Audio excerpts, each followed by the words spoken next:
저는 박정숙입니다. 올해 63이죠. 초등학교 교사로 30년을 일했습니다. 아이들 웃음소리가 가득했던 교실, 그 시절이 지금은 꿈만 같아요. 정년 퇴직하고 나니 삶이 텅 비어버렸습니다. 아침에 눈을 뜨면 할 일이 없었어요. 남편은 2년 전에 세상을 떠났습니다. 갑작스러운 심근경색이었죠. 병원에 실려갔을 때 이미 늦었습니다. 그때부터 집은 더 이상 집이 아니었어요. 그냥 텅 빈 공간이었습니다. 딸아이 미라는 서울에 살아요. 직장일로 바쁜 아이였습니다. 한 달에 한 번 통화하면 다행이었죠. 전화를 걸면 늘 급한 목소리로 받았어요. 엄마, 지금 회의 중이야. 나중에 다시 전화할게. 끊기는 신호음만 남았습니다. 나중은 언제인지 알 수 없었죠. 거실 소파에 앉아 텔레비전을 켜도 아무것도 눈에 들어오지 않았습니다. 아침에 일어나 밥을 먹고 설거지를 하고 빨래를 널고 또 텔레비전 앞에 앉았어요. 하루가 이렇게 흘러갔습니다. 일주일이 이렇게 지나갔죠. 몇 달이 이렇게 흘렀습니다. 남편이 앉았던 자리는 여전히 비어 있었어요. 식탁에도 소파에도 침대에도 어디에나 그 사람의 흔적이 남아 있었지만 어디에도 그 사람은 없었습니다. 가끔 동네 마트에 장을 보러 갔어요. 그것만이 유일한 외출이었습니다. 계산대 앞에서 점원이 물었죠. 포인트 적립하시겠어요? 저는 고개를 끄덕였습니다. 그게 전부였어요. 누군가와 나눈 대화의 전부였습니다. 집으로 돌아오는 길은 늘 무거웠어요. 현관문을 열면 어둠만 반겼습니다. 불을 켜도 집은 여전히 어두웠죠. 마음속 어둠은 불로 밝힐 수 없었으니까요. 밤이 되면 침대에 누웠습니다. 천장을 바라보며 생각했어요. 내일도 오늘과 같겠죠. 모레도 내일과 같을 겁니다. 평생 이렇게 살아야 하나. 그런 생각이 들었습니다. 어느 날 옛 동창 최선영에게서 전화가 왔어요. 선영이는 남편과 함께 잘 살고 있는 친구였습니다. 목소리가 밝았죠. 정수가, 너 요즘 뭐하니? 저는 대답했습니다. 그냥 집에 있지. 맨날 집에만 있으면 병 걸려. 바람 쐬러 거제도 한번 다녀오자. 우리 둘이. 거제도. 평생 가본 적 없는 곳이었습니다. 가고 싶지 않았어요. 아니, 정확히는 귀찮았습니다. 집 밖을 나서는 게 너무 힘들었죠. 난 그냥 집에 있을래. 정수가 제발. 너 이러다 진짜 우울증 걸려. 한 번만 나와봐. 응? 선영이는 계속 설득했습니다. 1시간 넘게 통화했어요. 결국 저는 항복했습니다. 알았어.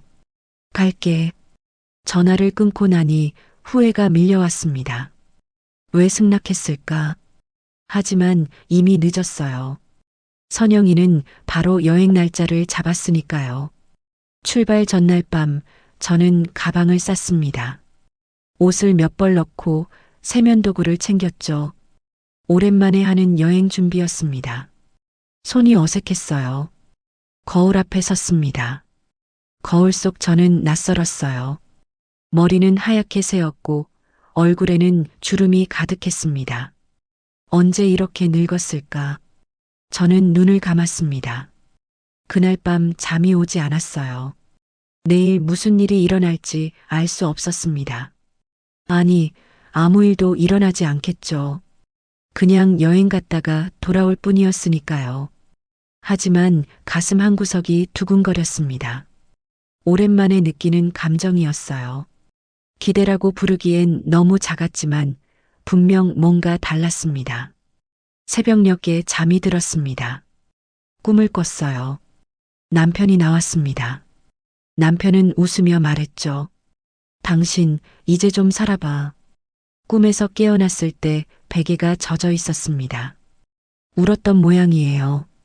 하지만 이상하게도 마음은 조금 가벼웠습니다. 아침이 밝았습니다.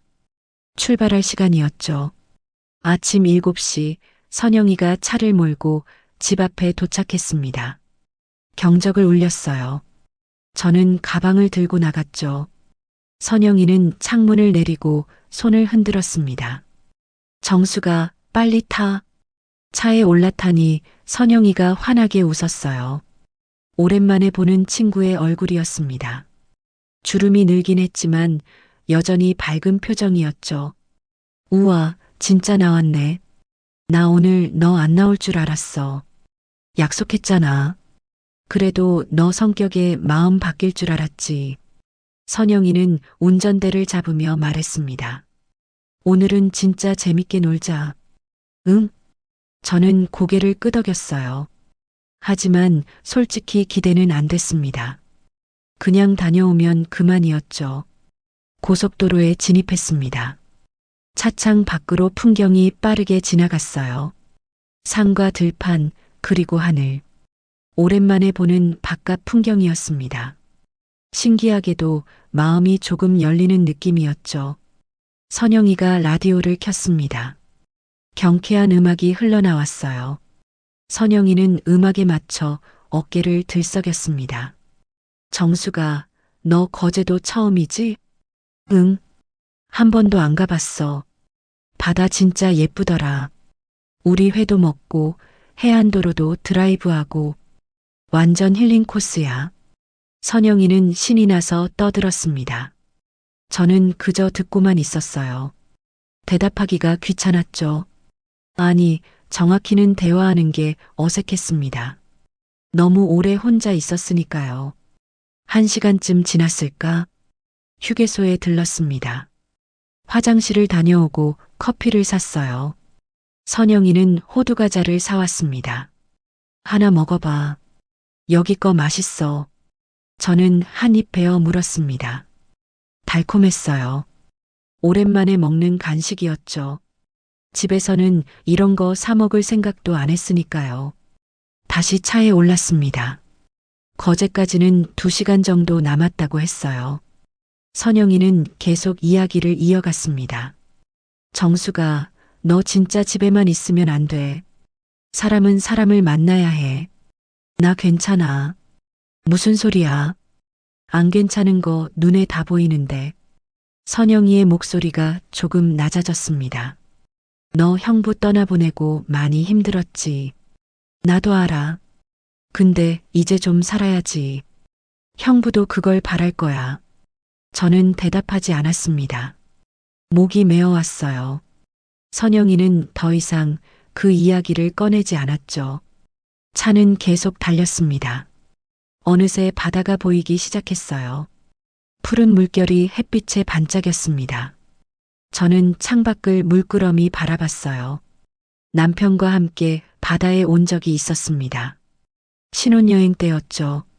그때 남편이 말했어요. 여보, 우리 늙으면 바닷가에 집 하나 사서 살자. 그 약속은 지켜지지 않았습니다. 남편은 먼저 떠났으니까요. 거제도에 도착했습니다. 선영이가 차를 세웠어요. 우리는 짐을 들고 숙소로 향했습니다. 작은 펜션이었죠. 바다가 바로 보이는 곳이었어요. 짐을 풀고 나오니 점심시간이었습니다. 선영이가 말했어요. 일단 밥부터 먹자. 배고파 죽겠어.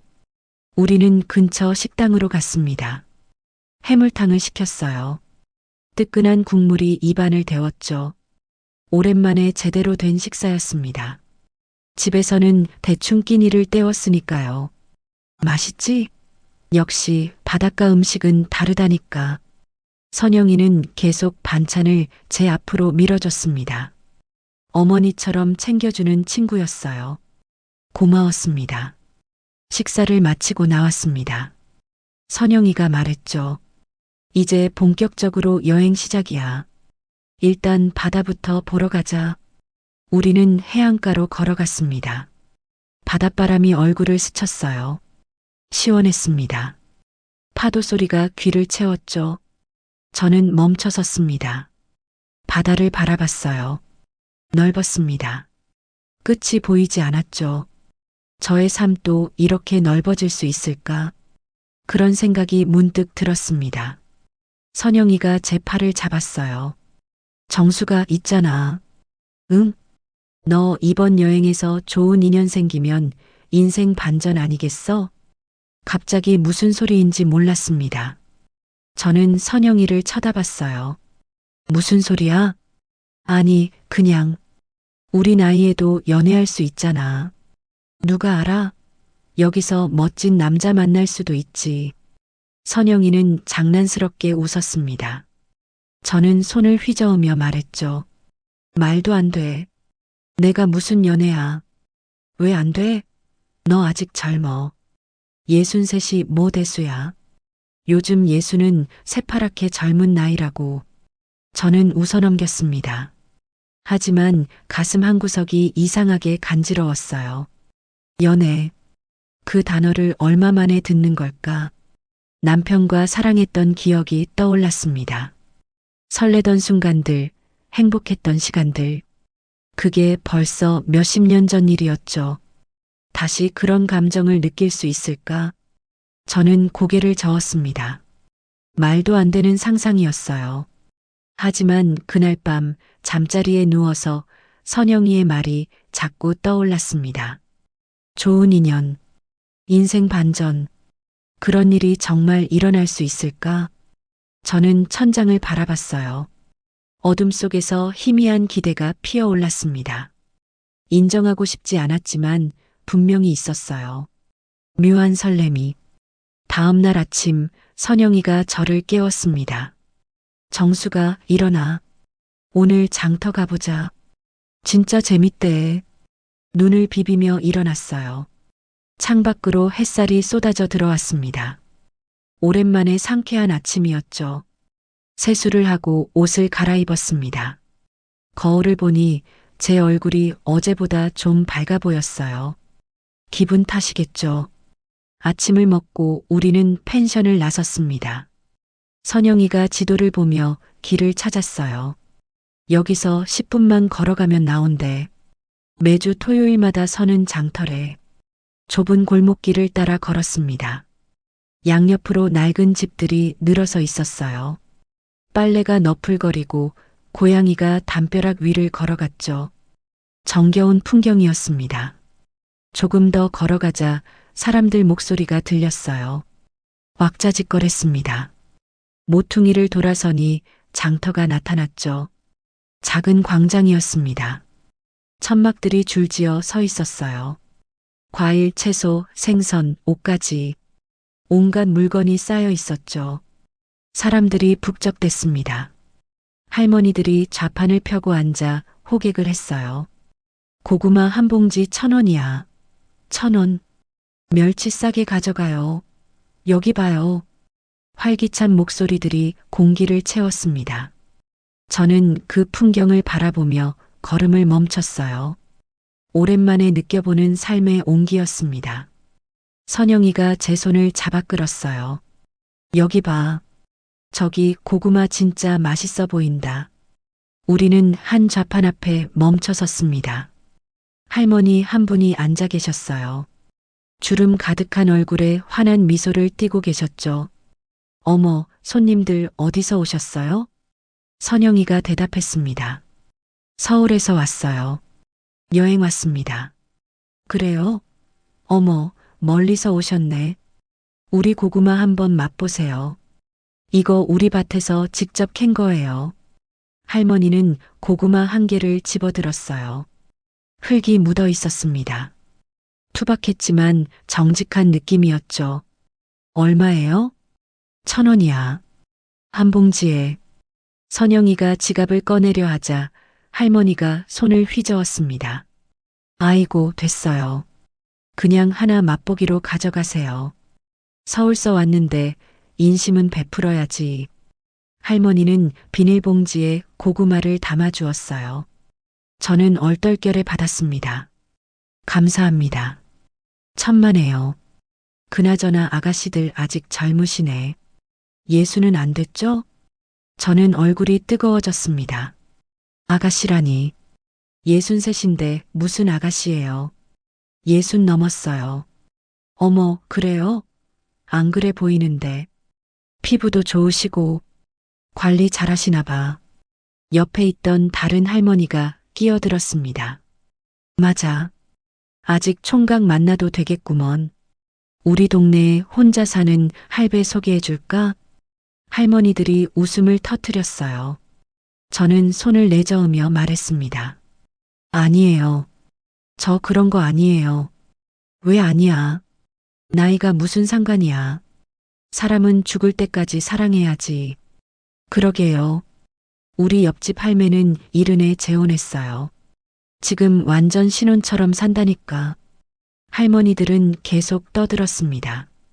저는 얼굴이 빨개져서 고개를 숙였어요. 선영이는 재밌다는 듯 웃고 있었죠. 정수가 봤지? 할머니들도 총각 만나래. 그만해. 저는 선영이의 팔을 잡아 끌며 그 자리를 벗어났습니다. 할머니들의 웃음소리가 뒤에서 들려왔어요. 다른 좌판들을 구경하며 걸었습니다. 생선가게를 지나고 떡집을 지나고 옷가게를 지났죠.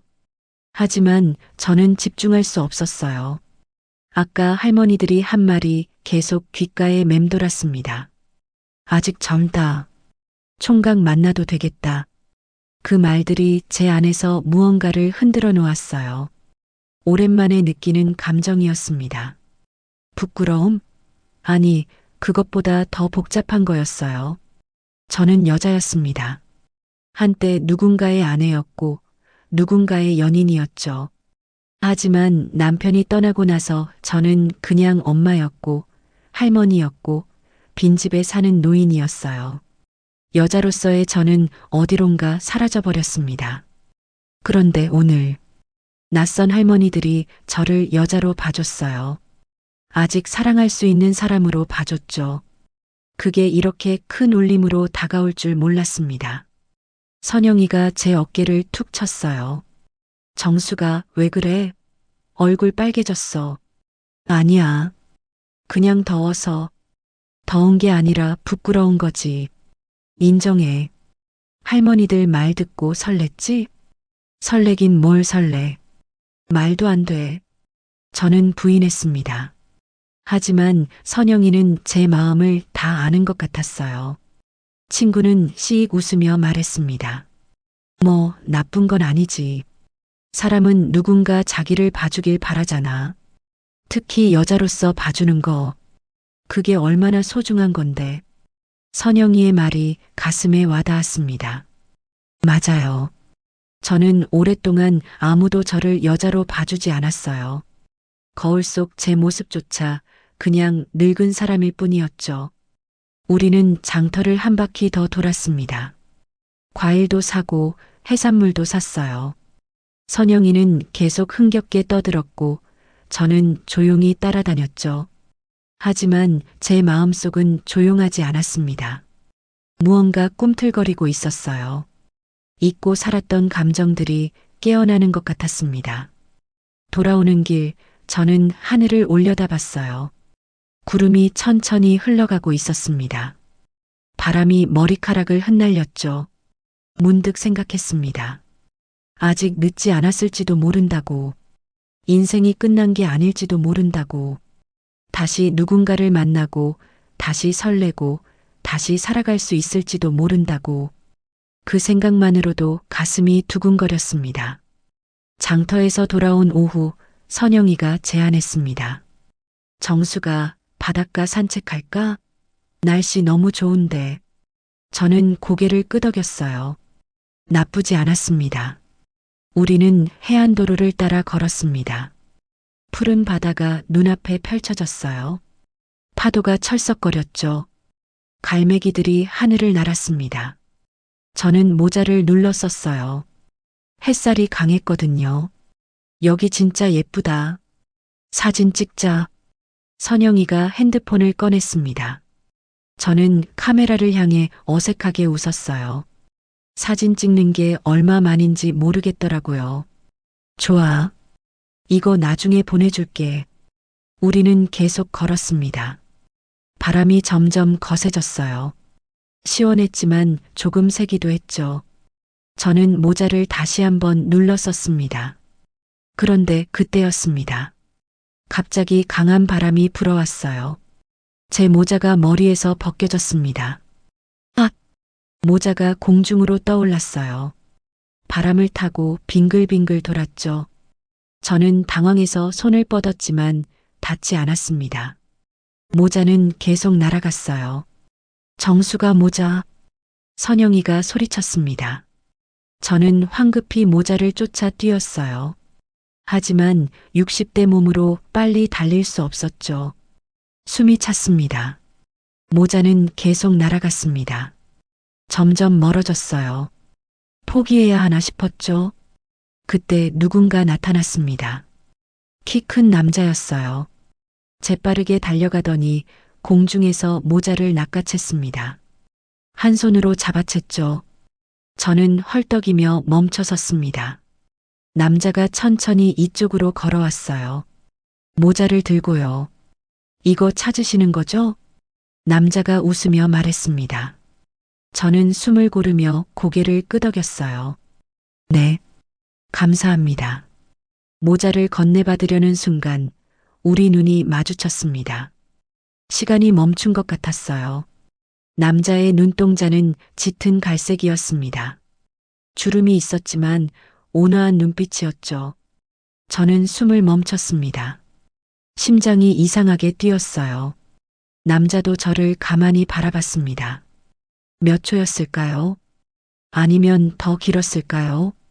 시간의 감각이 사라졌습니다. 선영이가 헐레벌떡 달려왔어요. 아이고, 다행이다. 고맙습니다. 선영이의 목소리에 정신이 돌아왔습니다. 저는 얼른 모자를 받았어요. 정말 감사합니다. 천만에요. 다행히 잡을 수 있어서 다행입니다. 남자는 부드럽게 웃었습니다. 입가에 잔주름이 생겼죠. 보기 좋았어요. 저는 오세진이라고 합니다. 이 근처에 살아요.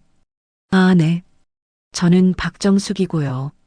서울에서 여행 왔습니다. 어색한 침묵이 흘렀습니다.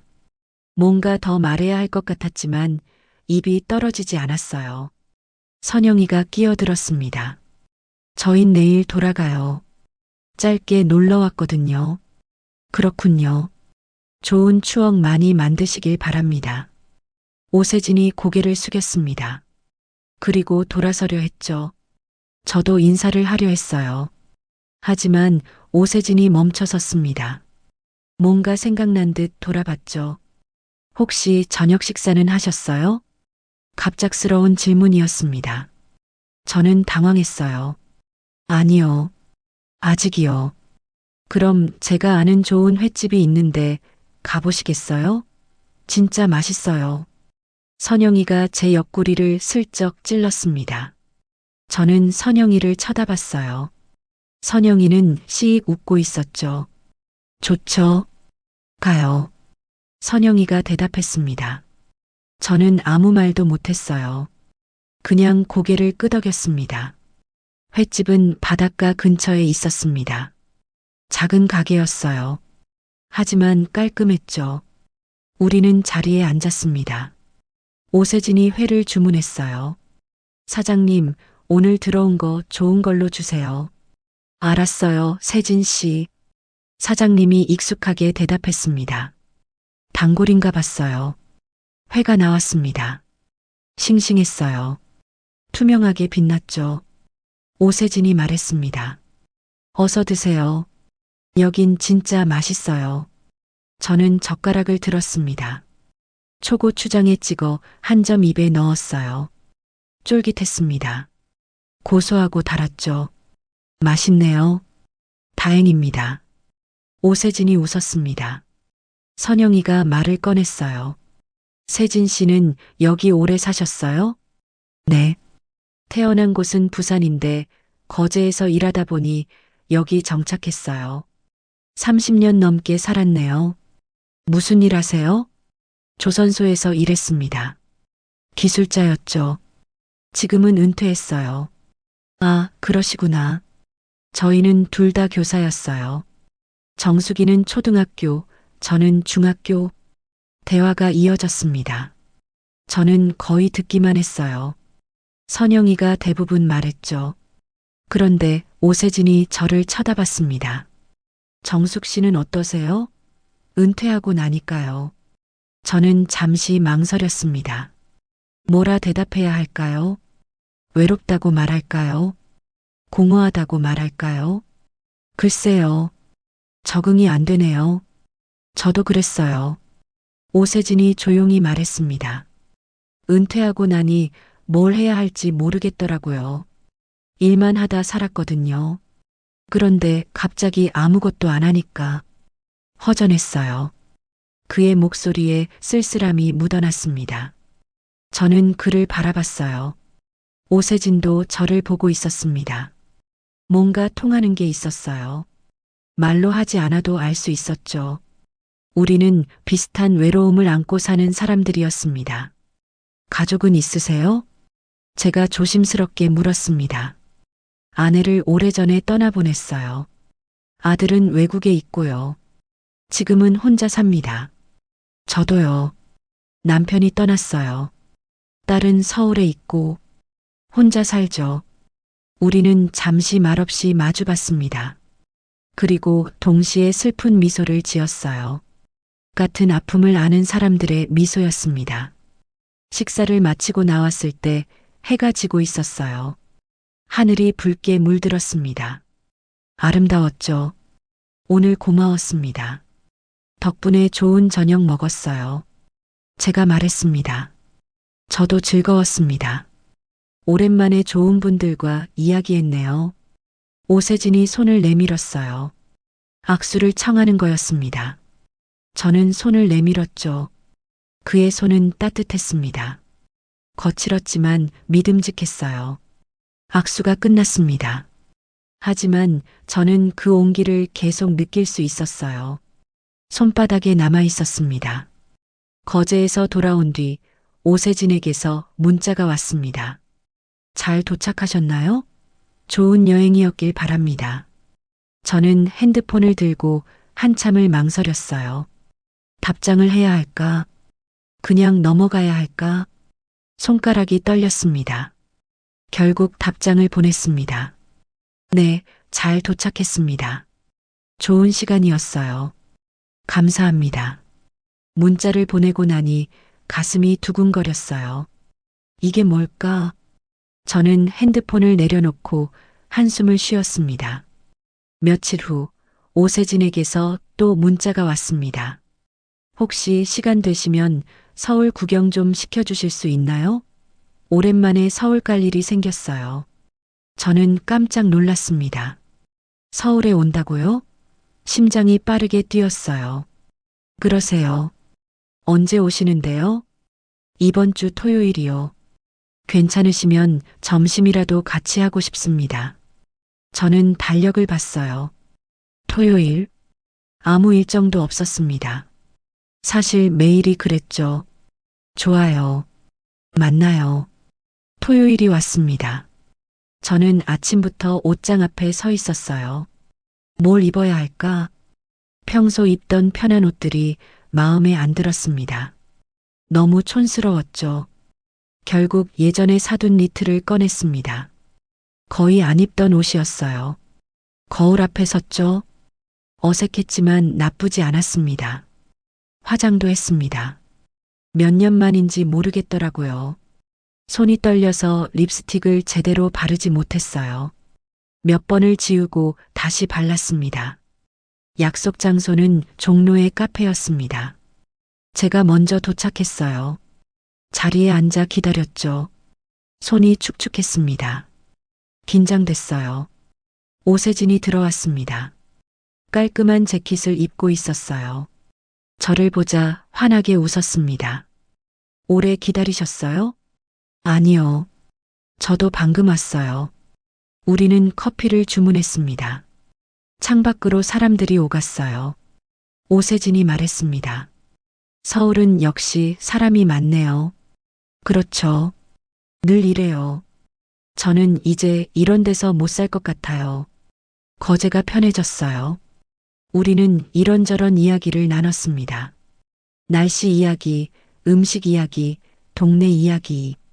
별것 아닌 대화였지만 즐거웠어요. 다음 주에 미술관 전시회가 있던데 같이 가보실래요? 오세진이 물었습니다. 저는 놀랐어요. 또 만나자는 거였습니다. 네, 좋아요. 그렇게 우리는 자주 만나게 됐습니다. 일주일에 한 번, 때로는 두 번.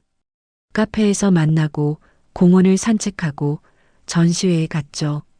오세진과 함께 있으면 시간이 빨리 흘렀습니다. 웃음이 많아졌어요. 집에 돌아가는 게 아쉬웠죠. 어느 날 우리는 한강공원을 걷고 있었습니다. 날씨가 좋았어요. 하늘이 맑았죠. 오세진이 벤치에 앉자고 했습니다. 우리는 나란히 앉았어요. 강물이 반짝였습니다. 조깅하는 사람들이 지나갔죠. 정숙 씨, 오세진이 조용히 불렀습니다. 네, 요즘 저 많이 행복해요. 정숙 씨 덕분입니다. 제 얼굴이 뜨거워졌습니다.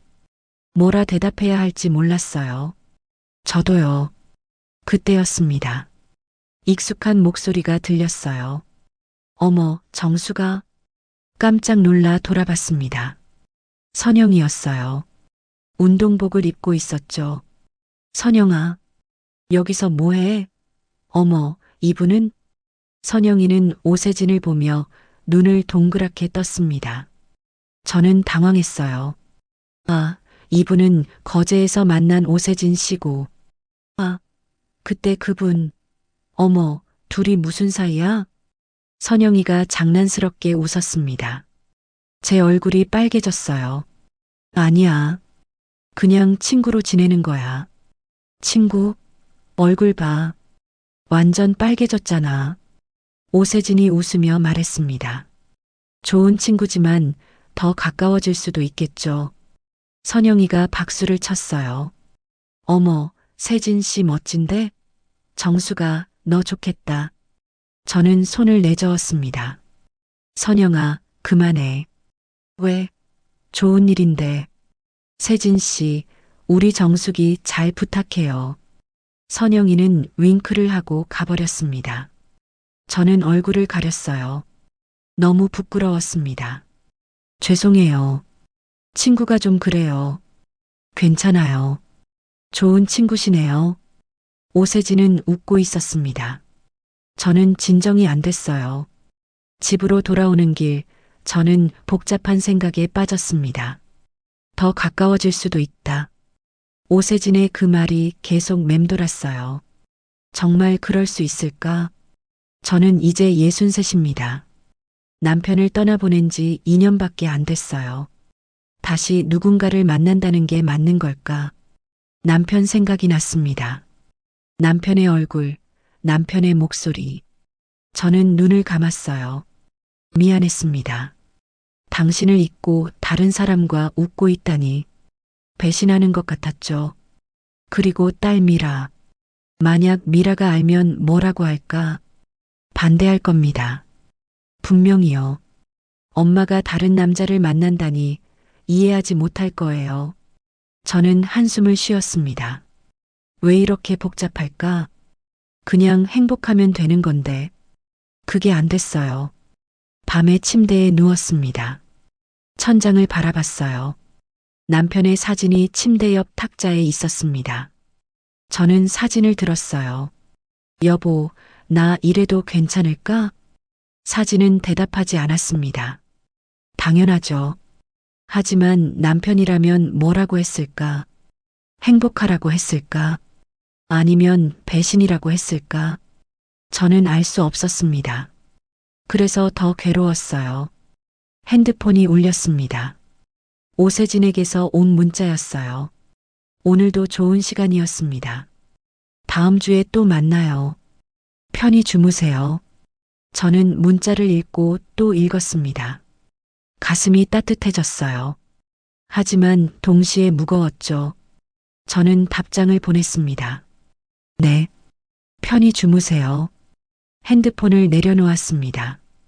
어둠 속에서 저는 한참을 누워 있었어요. 행복과 죄책감 사이에서 흔들리고 있었습니다. 어느 주말 오세진이 제안했습니다. 정숙 씨, 거제 우리 집에 한번 놀러 오시겠어요? 집에서 직접 요리해드리고 싶어요. 저는 망설였습니다. 남자의 집에 간다는 게 부담스러웠어요. 하지만 오세진의 진심 어린 눈빛을 보니 거절할 수 없었죠. 그럴까요? 좋아요. 다음 주 토요일에 오세요. 거제로 가는 버스 안에서 저는 계속 긴장했습니다. 손바닥에 땀이 났어요.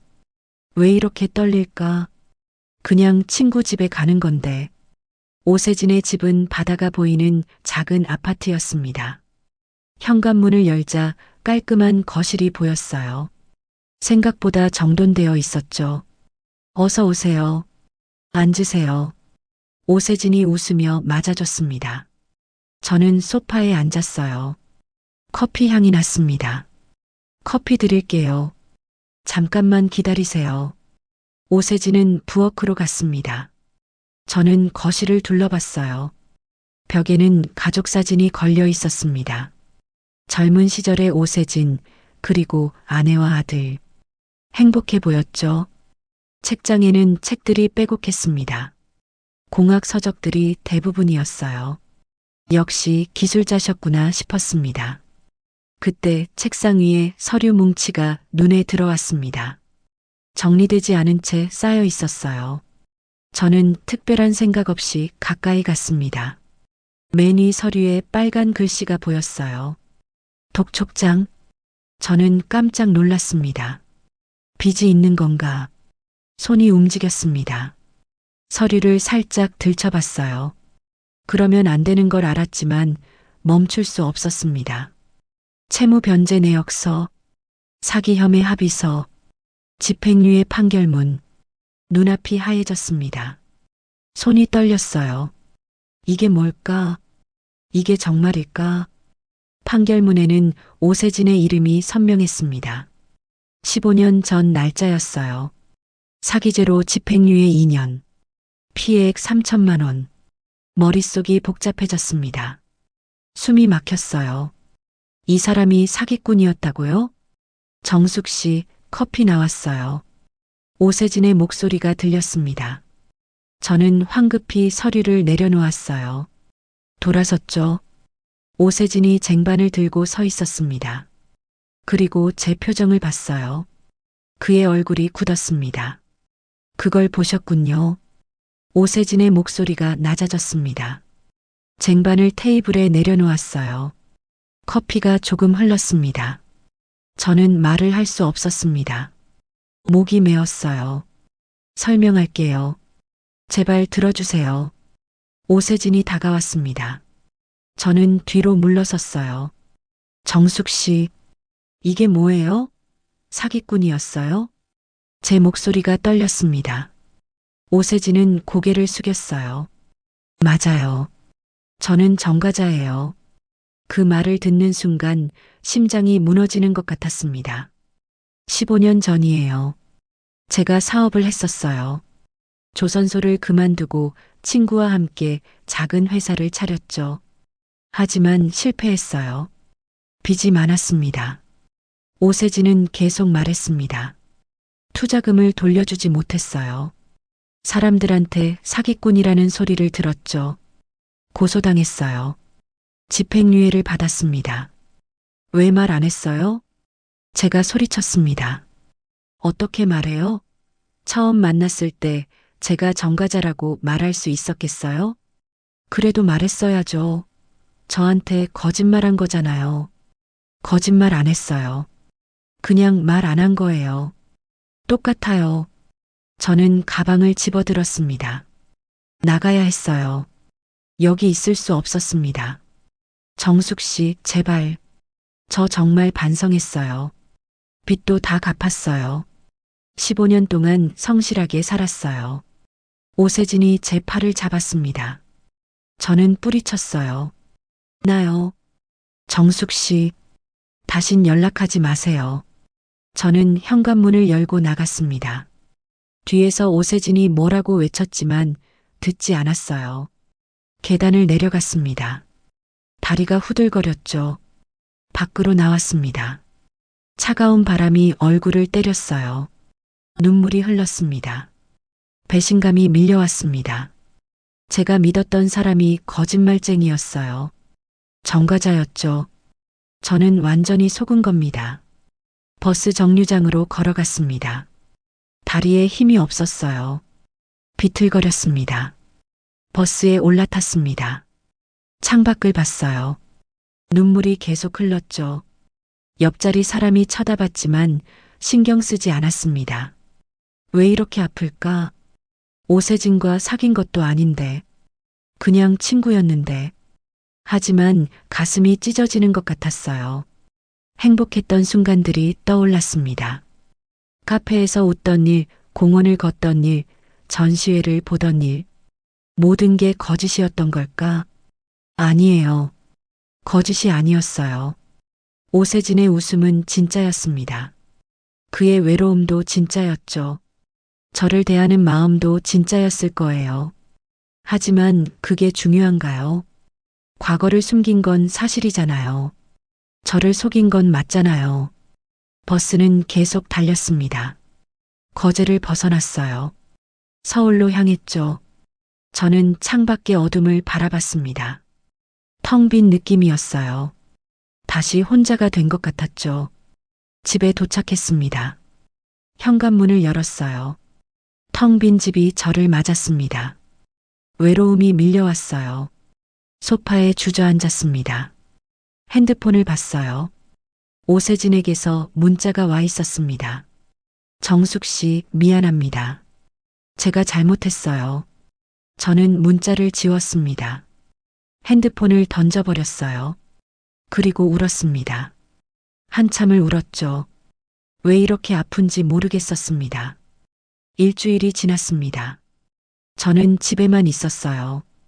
아무것도 하고 싶지 않았죠. 밥도 제대로 먹지 않았습니다. 핸드폰이 울렸습니다. 딸 미라였어요. 받기 싫었지만 받았습니다. 엄마, 왜 이렇게 전화 안 받아? 미안해. 좀 피곤해서. 엄마, 괜찮아? 목소리가 이상한데. 저는 아무렇지 않은 척 했어요. 괜찮아. 감기 기운이 좀 있나 봐. 엄마, 나 다음 주에 갈게. 보고 싶어. 미라가 올라온다고 했습니다. 사실 저는 누군가를 만나고 싶지 않았어요. 하지만 딸이라면 어쩔 수 없었죠. 그래. 올라와. 다음 주 토요일 미라가 왔습니다. 짐을 들고 현관문을 열며 들어왔어요. 엄마. 미라는 저를 안았습니다. 오랜만에 느끼는 따뜻함이었어요. 눈물이 날 뻔했죠. 엄마, 진짜 안 좋아 보여. 많이 아파? 아니야. 괜찮아. 우리는 거실에 앉았습니다. 미라가 가방에서 과일을 꺼냈어요. 엄마, 이거 먹어. 요즘 제대로 안 먹었지? 먹었어. 거짓말. 냉장고 봤어. 텅텅 비었더라. 미라는 부엌으로 가서 요리를 시작했습니다. 저는 소파에 앉아 딸의 뒷모습을 봤어요. 언제 이렇게 컸을까? 이제 저를 챙기는 나이가 됐네요. 밥을 먹으며 미라가 물었습니다. 엄마, 무슨 일 있어? 엄마 이상해. 아무것도 없어. 엄마, 나한테 말해봐. 혼자 끙끙 앓지 말고. 저는 포크를 내려놓았습니다. 한숨이 나왔어요. 딸에게 말해야 할까? 말하고 싶었습니다. 미라야. 응. 엄마가 사람을 하나 만났었어. 미라의 눈이 커졌습니다. 사람? 무슨 사람? 남자. 침묵이 흘렀습니다. 미라가 입을 열었어요. 남자? 엄마가? 응. 거제 여행 갔을 때 만났어. 좋은 사람이었어. 아니, 좋은 사람인 줄 알았어. 저는 오세진 이야기를 했습니다. 만난 과정, 함께 보낸 시간들, 그리고 발견한 비밀까지. 미라는 조용히 듣고 있었어요. 이야기를 마치자 미라가 말했습니다. 엄마, 저런 사람은 믿으면 안 돼. 예상했던 반응이었습니다. 정과자잖아. 사기꾼이었고 엄마한테도 거짓말한 거잖아. 그래도가 어디 있어?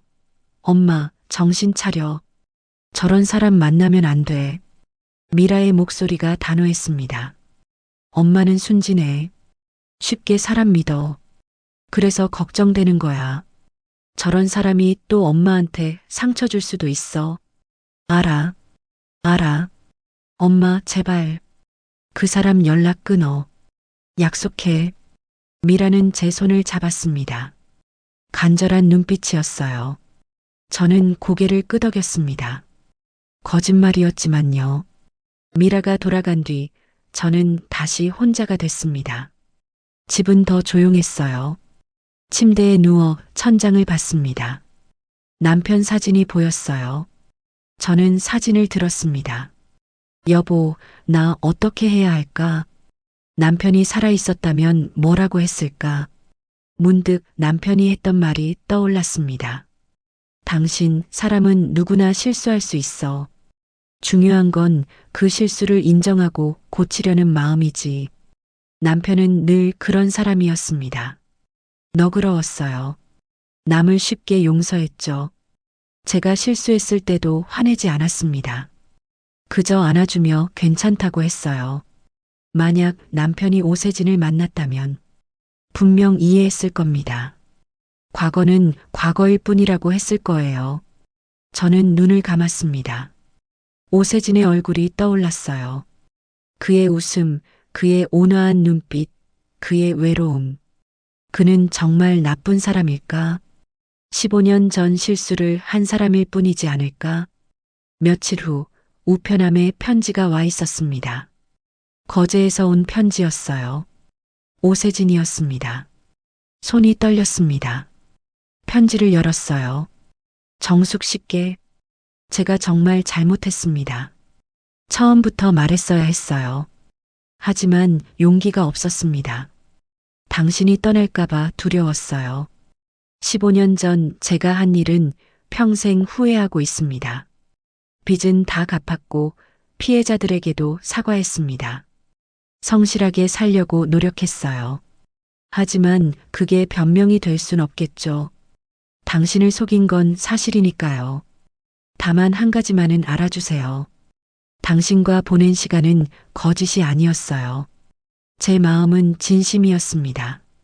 당신이 행복하길 바랍니다. 오세진.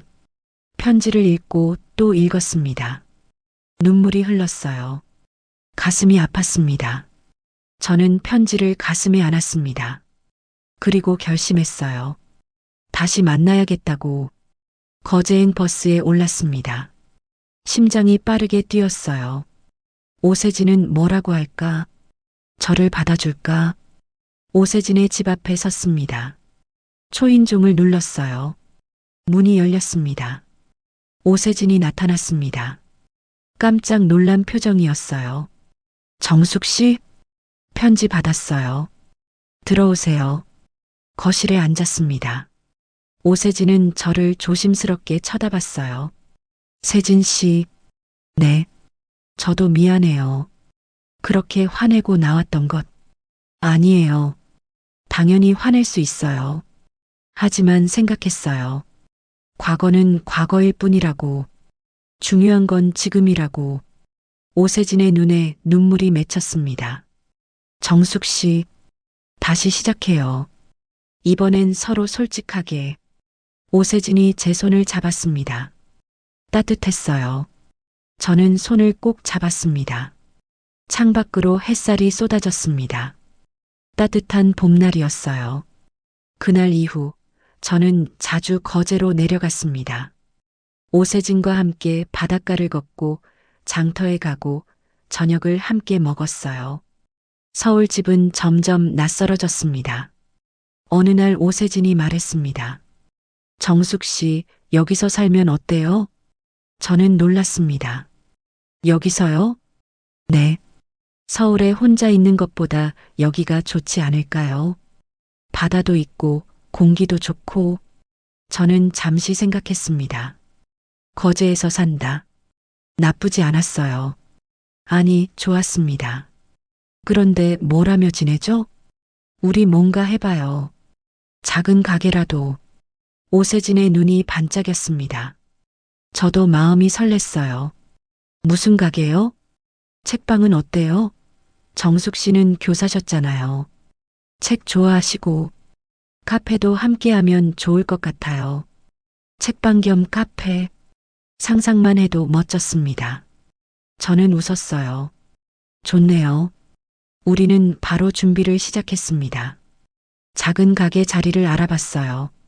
바닷가 근처에 괜찮은 곳이 있었죠. 계약을 했습니다. 인테리어를 직접 했습니다. 오세진은 책장을 만들었어요. 저는 커튼을 골랐죠. 함께 페인트 칠도 했습니다. 땀 흘리며 일하는 게 즐거웠어요. 한 달 후 가게가 완성됐습니다. 작지만 예쁜 공간이었어요. 책장에는 동화책과 소설책이 가득했습니다. 커피 머신도 들여놓았죠. 창밖으로 바다가 보였습니다. 간판을 달았습니다. 바다 책방. 오세진이 지은 이름이었어요. 어때요? 괜찮죠? 완벽해요.